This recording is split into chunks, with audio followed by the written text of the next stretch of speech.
تعالي نوروكم المكان اللي احنا فيه بقى بالظبط. دي بشر الشيخ، ادي سيدي بشر الشيخ اهي معانا، والشاطئ اللي احنا واقفين عنده ده الشاطئ اللي قدام سيدي بشر الشيخ على طول، مسجد سيدي بشر اهو، والشاطئ اهو بصوا قدامه على طول. بصوا الناس قاعده في منتهى الجمال، بصوا المنظر والله قاعده جميله. يعني لو جبتوا سمك وجبتوا غدا جميل كده وجيتوا قعدتوا القعده الحلوه دي كانكم في الصيف. وكمان في واحد في الميه اهو، بطل من ابطال اسكندريه في الميه. مش عارفه هو مستحمل الميه ازاي برضو مهما كان الميه ساقعه، بس هو بطل. يعني انا في نظري اللي هو بطل، اللي هو نازل في عز الشتاء في الميه دي. بصوا مبسوط وعادي يعني. بصوا الجمال، بصوا المنظر والجمال.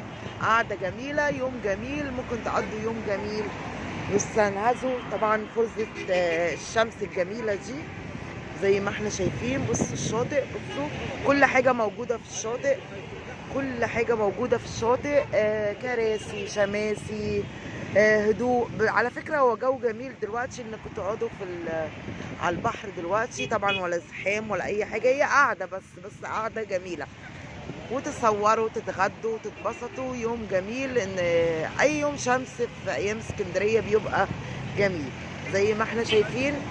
وزي ما احنا قلنا احنا دلوقتي قدام مسجد سيدي بشر، ادي مسجد سيدي بشر الشيخ، وادي طريق العربيات، وادي كده لو احنا رايحين على طريق ميامي. برضو نشوف الاجواء من بره الشاطئ. بصوا الناس، فعلا الناس فرحانه جدا النهارده، شمس بالذات بقى اسكندريه بقى لاهلها والزوار خفاف، فبيبقوا مبسوطين قوي ان يوم شمس وجميل كده زي ما احنا شايفين. بصوا الجمال، بصوا الجمال المنظر، وبصراحه بصوا القعده والجمال زي ما احنا شايفين. يلا تشجعوا بقى كل اهالي اسكندريه، لو الجو قعد كام يوم كده يلا انزلوا وقضوا يوم وجيبوا غدا وتعالوا في الجو الجميل ده، غيروا جو حتى لو يوم الجمعه، يوم الخميس، يوم السبت. قعده جميله في شاطئ سيدي بشر المميز زي ما شفنا. بصوا استنهزوا الفرصه الجميله دي وتعالوا شاطئ سيدي بشر المميز. قعده جميله في منتهى الجمال زي ما احنا شايفين، ويوم جميل، يوم شمس جميل. بصوا الجمال، جو في منتهى الجمال، الناس مبسوطة. طبعا بالنهار برضو بيبقى احلى من الليل.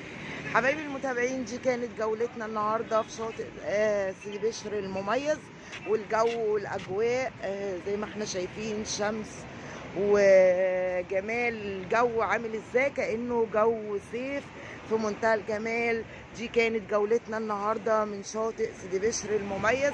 يا رب تكون عجبتكم، واللي من اسكندريه تعالوا في ايام الشمس الجميله، وتعالوا حتى في الشتاء اسكندريه جميله، واللي مش من اسكندريه يجي وينور اسكندريه. وزي ما احنا شايفين بصوا، ودي كانت جولتنا النهارده. وما تنسوش اللايك والاشتراك معانا اللي جديد معانا واول مره يشوفنا ويشوف جولات اسكندرانيه.